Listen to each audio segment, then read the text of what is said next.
I'm here with Encore and Tim, the CEO of C3 Industries, CEO of Dutchie.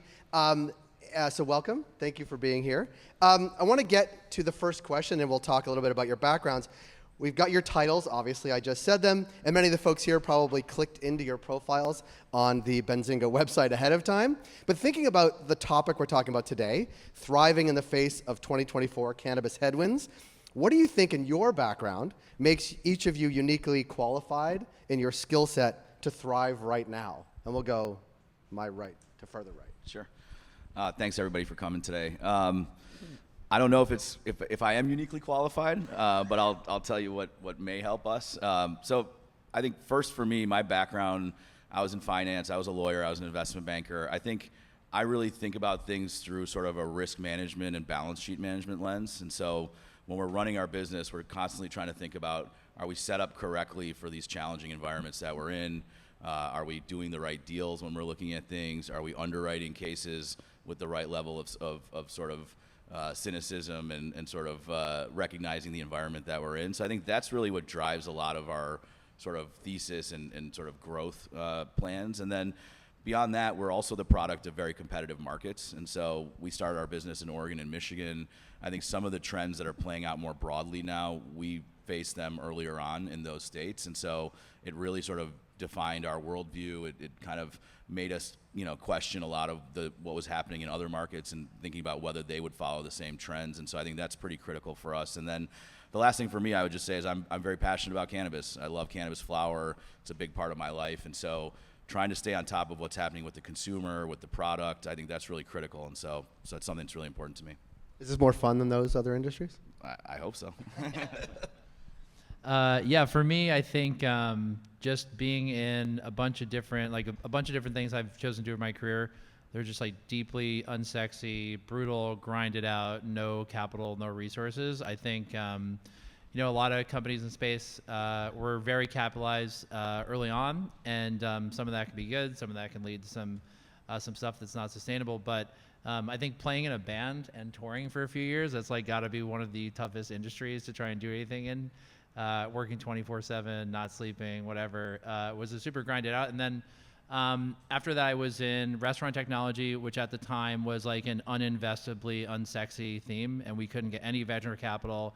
We could barely get angel capital, and we were just grinding out in a basement for many years.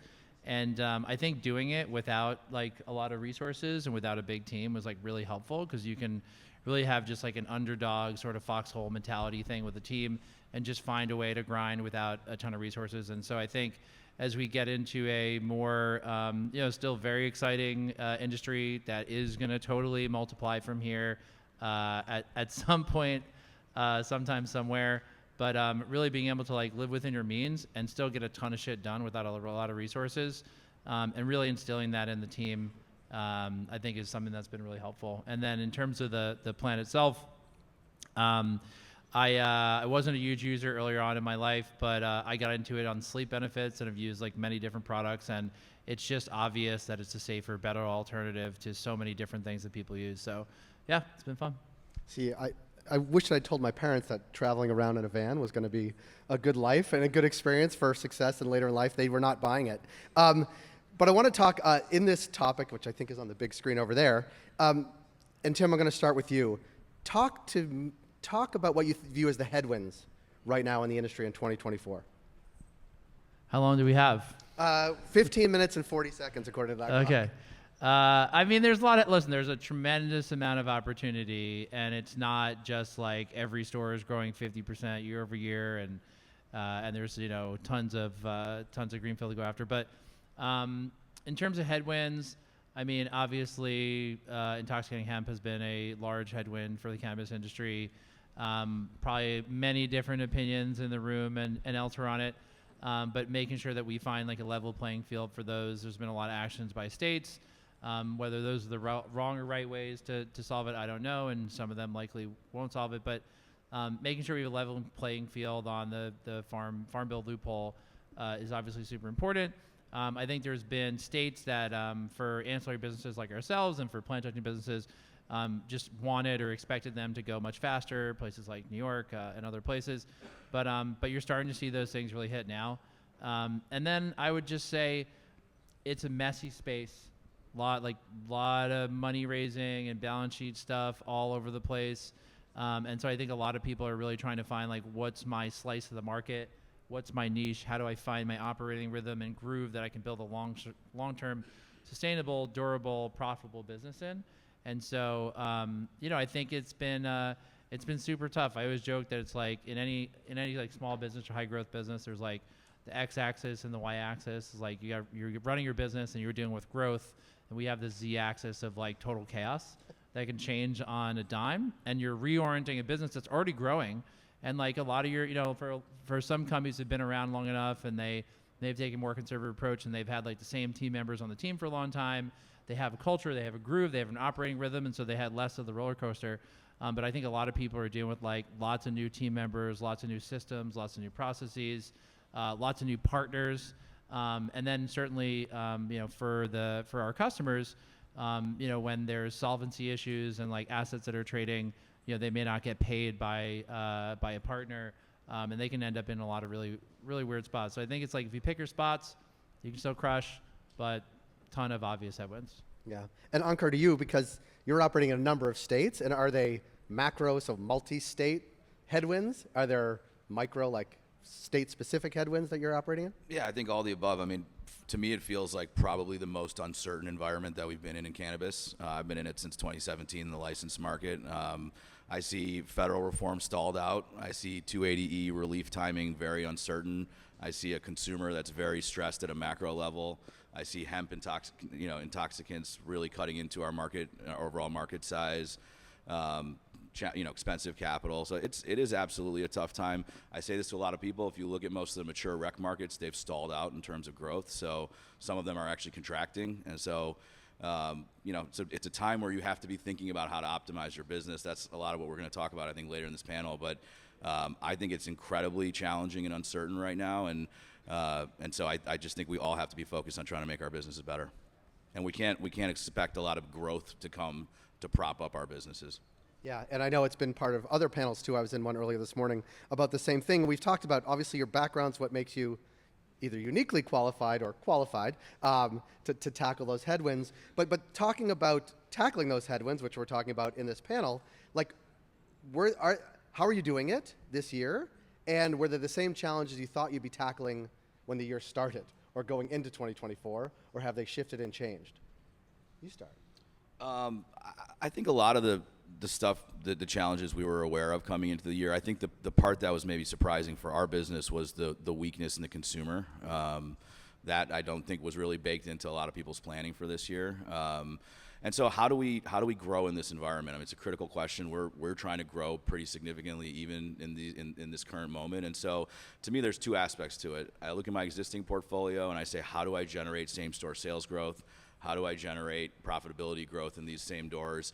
Again, the markets are stalled out, mature, plateaued, in some cases contracting. So how do you do those things in this environment? And that to me is really about optimizing the business at every level. I think it's about using technology and data correctly. This is something that we're working through in a major way. And so I just think that you have to be trying to make your existing portfolio perform better over time. Otherwise, if you're just relying on new assets and growth to try to show top line growth performance, I don't think that's really sustainable. And then I would just say, besides the existing portfolio, we're out trying to do new deals. We want to continue to be aggressive in this time. And so as I look at a lot of the opportunities out there, it's like, how do you underwrite stuff right now with all the uncertainty? How do you finance it? Because capital is very expensive and limited. But then with that said, there are good deals out there. And I'll just say it's a good time to be a buyer if you are a buyer. So I think it's like managing all the risk and the complexity, but still finding the interesting deals out there. And for us, we're still managing to get things done. So I think there's just a way to navigate this time that can be successful. You get extra points at Benzinga if you say the word deal 3 times. And that was the first one, right? Resnick appears if you say it 3 times in the mirror. Tim, how about you? Talking about sort of managing the headwinds and tackling those. Like, how did you accomplish it in 2024? What were your strategies, and were they the same that going into the year that you thought they'd be? I mean, I don't know if we've accomplished it yet. There's still a few months left. But in terms of the headwinds coming into the year, I mean, yeah, listen, there's like pricing and AOV compression is like a huge deal, and it's a real headwind for everybody, for us, for our customers, et cetera. We did see that trend. Like we've sort of expected that trend for many years, but it's been more pronounced and lasted longer, I think, than most people expected. So I think that's super tough. There's also just some supply-demand imbalances in certain states that are causing a lot of chaos and making cultivators go out of business, and really tough for retailers. So I think tons of macro and micro headwinds, like, smaller, but for us and for some of our clients, like some of these compliance changeovers in certain states have been like really last minute, really wild changes from regulators. And so we've had, we have these sprints that are just caused by this like z-axis of regulatory change. And it's like, we're finally getting our team, it's like they're happy, they're motivated, we're like abstracting away some of the cannabis chaos from their daily lives. And then it's like, hey, you got to work every night this week, Saturday and Sunday, or our customers won't be compliant because some regulator decided last night that you need to change something, and then the seed to sale thing has to like do that, and at the same time we need to do it, and you're just flying blind on customers that are doing millions and millions of dollars. So I think for us, definitely a lot of like it's expected, but you kind of felt like almost it would slow down at this point in terms of that kind of change, and we're still seeing it. And in terms of how we've been able to, we'll grow, 80% this year. Like this is a big year for the company. And it's just, I think, about like being smart, picking your spots, not trying to do everything for everyone. And just finding the areas of investment you're making in your business and your team that really pay off, and what areas that you may be investing in that, it's a shiny object, or it seems cool, or it seems nice, or maybe it's a little more long-term. The reality is like when cost of capital goes up, the long-term versus short-term thinking has to be more balanced, rather than, hey, I got unlimited investor capital, like the world can be mine. And, the fudge factor of doing it right can be like, hey, if I'm doing it half as efficient, but I can get a lot of territory, like let's go do that. And I think now the cheat code is off. So you can build a really great business, but it's just plain old hard work. Yeah. I'm going to stick with you, Tim, and then go to Ankur on the same question. A lot of people have been walking around with Dutchie 2.0 shirts. That was launched last week. It was hard to miss. It was hard to miss here too. So congratulations on the launch, Tim and Team Dutchie. But talk about what you think that means for cannabis retailers. Like on the ground floor, they have a store open. They're going to get Dutchie 2.0. What does it mean for them in their day-to-day operating? Were you paid to ask us? Yes. I also got a T-shirt. I should note I got a T-shirt too. Like I said, we're being work for we're T-shirt, being efficient on spend, so it's just T-shirts now. But no, and by the way, like big ups to the Benzinga team. Like these conferences are what conferences are, but I think they do a great job. They've been really helpful to us and a lot of our partners.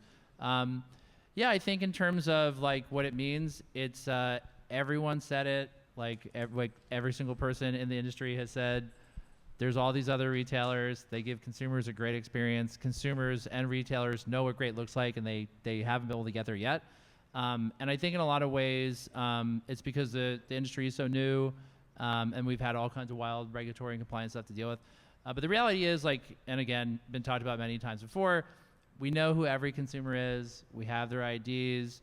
We know the products really well. It's not like that complicated in terms of like, yes, there's many SKUs, but they're all like certain types of products. And so we should be able to deliver like at least, if not better, an experience as the Squares and Shopify and My Last Company Toast did to consumers.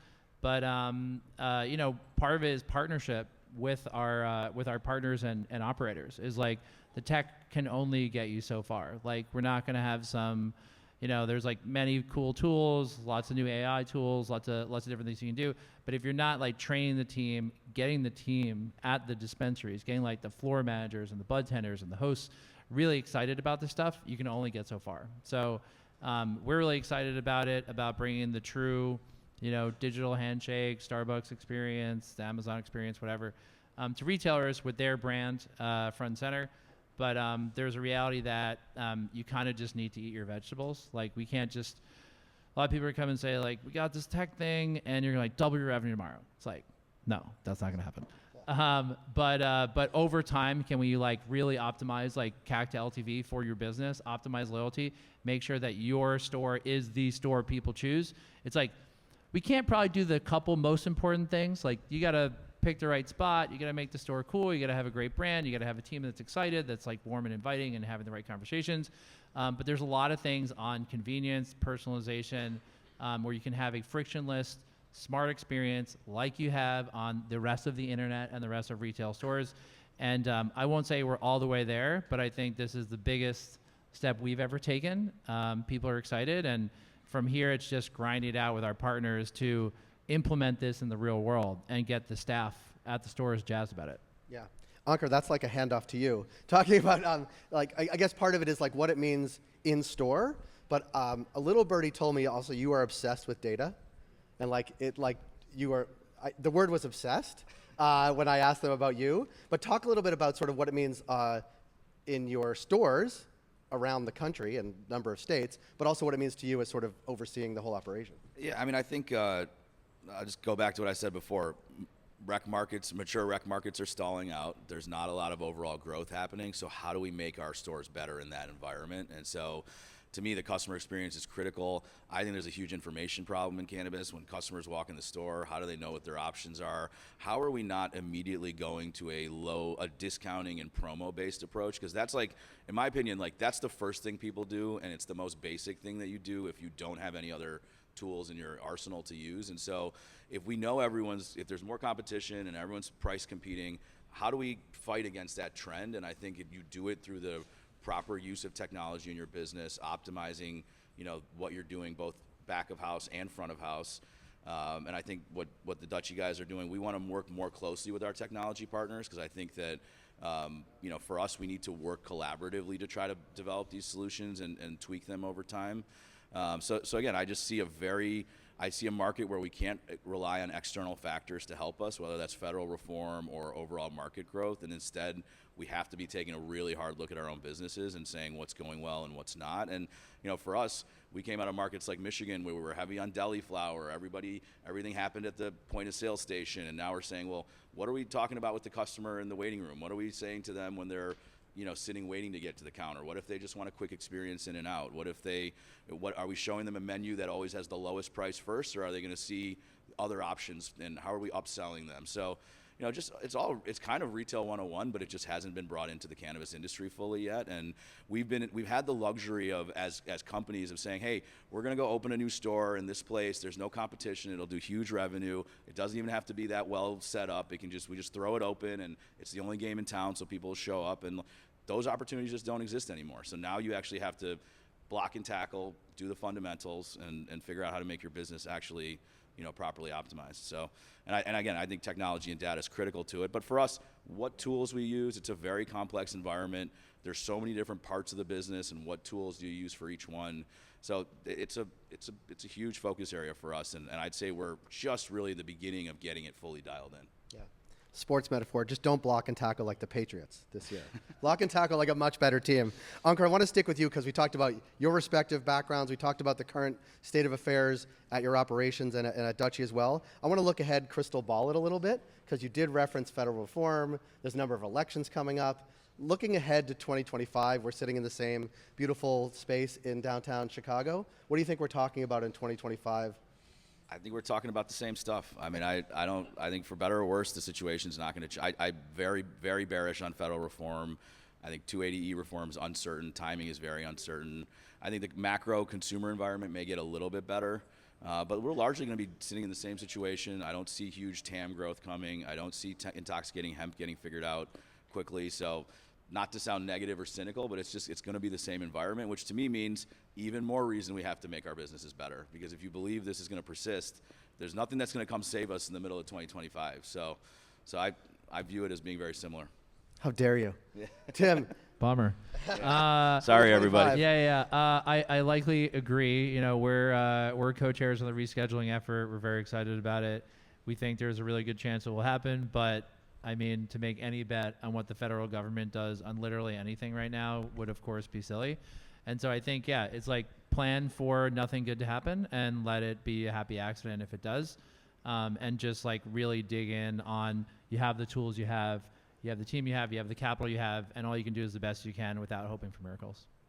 Well, right down to the last second, We really timed this well. I want to thank you, Ankur. I want to thank you, Tim. I want to thank everybody who joined us right after lunch. Thank you for joining us today, and we're going to hand it back to the team at Benzinga. Thanks, everybody. Thanks, everyone.